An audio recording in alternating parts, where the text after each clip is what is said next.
Hello everyone, in today's video we'll be going over the newly released web challenge from HackTheBox, which is OnlyHacks.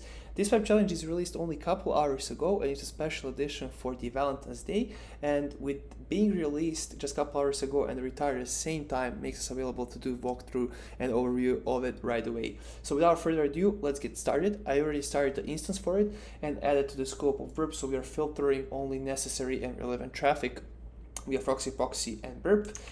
This is the landing page, which is actually the login screen for the application. Since we don't have any test accounts, the good thing always to try some common and default username and password combination. But since there is also the sign up now or the register endpoint, we can go ahead and create a test account and see what do we have in the main logic of the application.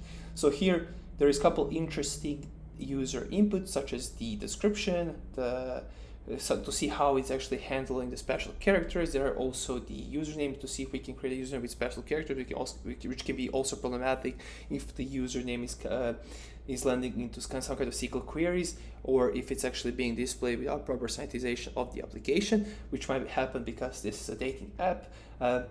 We also see the email here and our age number. We also want to check how it's handled if the validation is happening only on the front end or the server side as well for these values of those two input fields. Also, a really interesting profile picture upload feature, which allows us to create an account with of course our profile picture to see how the upload functionality is actually working.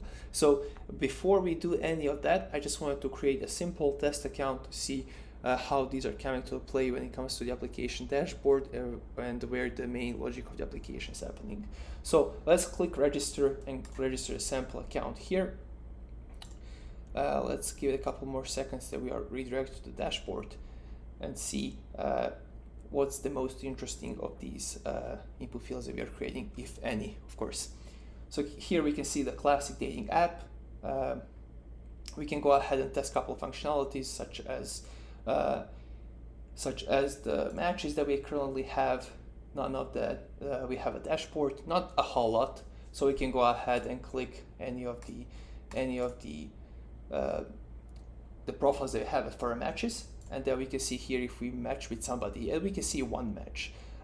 Once when we match with somebody, it's interesting that we can start chat with somebody, and then we can see that this sample user, the test account, is actually going to answer as well. However, this being input field for us, potentially we're trying for common injections and vulnerabilities that are actually coming if there is no proper validation or sanitization of user input. So if we try something like common XSS payload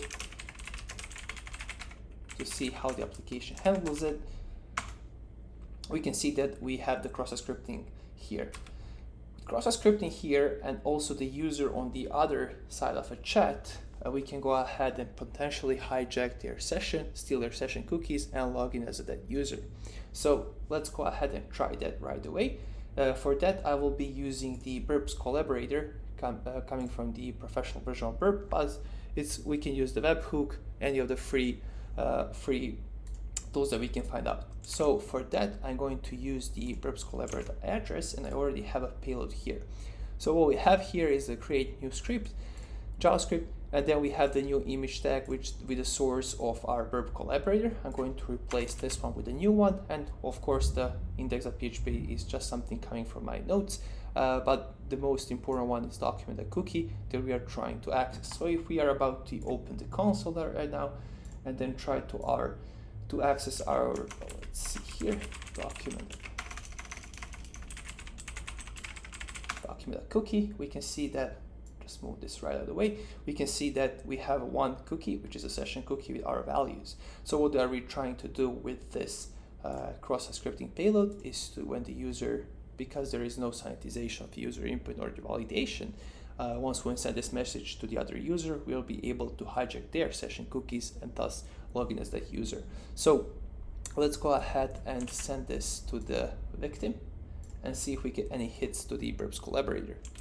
So sending this message, you can see some replies there. Checking the burp collaborator by clicking the poll now, is going to reveal that we have a couple requests to our virtual library. So the one interesting is the first one that might be coming from the victim, and then we can see here the session cookie from the user. This one, I already know my IP address, but essentially this is only my request because the payload is executed by the victim and by myself as well once when I send the message. So checking this cookies, let's go ahead, and now there is a couple other ways to do this via console. We can also do it via storage, but I find it easier to do it with the cookie editor extension. So we can simply replace our session cookie with the session cookie of the victim. So saving this one and then refreshing the page. Okay, sure, we are being redirected here. We can add a new one. So here, the name of the session cookie is a session with a new value.